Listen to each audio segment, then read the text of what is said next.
Hi, how are you today? I'm Teresa Crane with Jeremiah Dreams.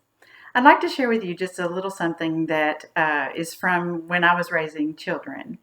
I've had pets my whole life. We always had dogs that lived outside, and we never had an inside dog. So when I had a family of my own, and it was time for our son to decide he wanted to have a dog outside, that was something that was very normal for us. So off we went to the shelter in our local community, and we found this precious puppy that we brought home. And every little boy needs a dog, right? So it just seemed like the natural thing to do. Well, the children just loved the dog, but we thought it would be a really good thing for them to learn some responsibility and learn to take care of feeding and watering the dog. And of course, we just fell in love with the dog. And she was just good natured, just a wonderful mixed breed dog. But in about 6 months, when she grew up and it wasn't very long, a stray dog wandered in our yard, and before we knew it, we were having puppies. So with the puppies came the desire for not only we were needing to get rid of some puppies and find good homes for them, but our daughter decided that she wanted a dog of her own. So one of the puppies managed to find her way into our hearts, and she lived with us too. So we now had two dogs in our household. Now, both dogs did live outside, and they were very close. They were mother and daughter.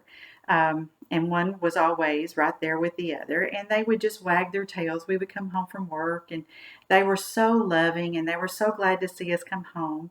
But living in the South, it's always very hot and very humid, and staying outside and playing outside was not something that we really enjoyed doing. So it was a lot of, oh, so glad to see you, and just pet on them and made sure they had food and water, but then we were ready to get inside under the air conditioning. And so, in a lot of respects, we felt sorry for the dogs, but we just didn't really spend a lot of time with them outside.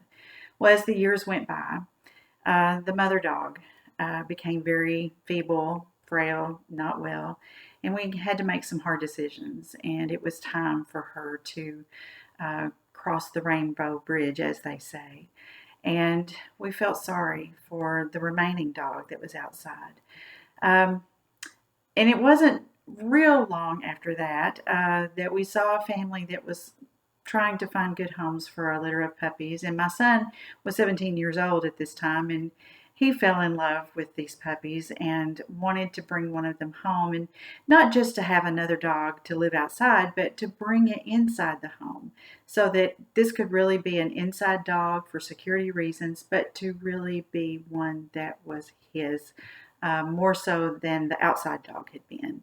Um, so I caved, and I let him bring the dog in the house. And it was probably going to be a big dog, but I felt like we had enough room. And it was probably going to be a good idea to have a little extra security around the house. Um, and he was a lot of fun. He would be right there at our feet and play, and it was just kind of a different relationship that we were finding with the dog in the house. And as I watched that relationship with the new puppy grow, and just the closeness that we felt with the dog that lived inside with us compared to the dog that was outside with us, that was outside, even though she had been with us for many, many years, I began to see a difference in the relationship. And it made me think about my relationship with the Lord. Um, and I know it seems kind of odd to compare my relationship with Christ in a relationship with a pet, but I thought about how true it is that there is a different closeness that we have with Christ when we're inside his dwelling place versus being outside his dwelling place. You know, we can't be close to him if we're always on the outside, if we're always where he's passing by. If we want to be close to him, we need to be right there at his feet. We need to be where he's at, where he's in action, where he is sitting. We need to be at his throne.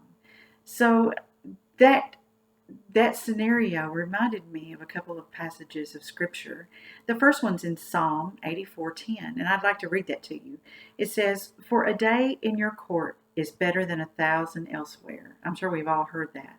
But it continues to say, I would rather be a doorkeeper in the house of my God than dwell in the tents of wickedness.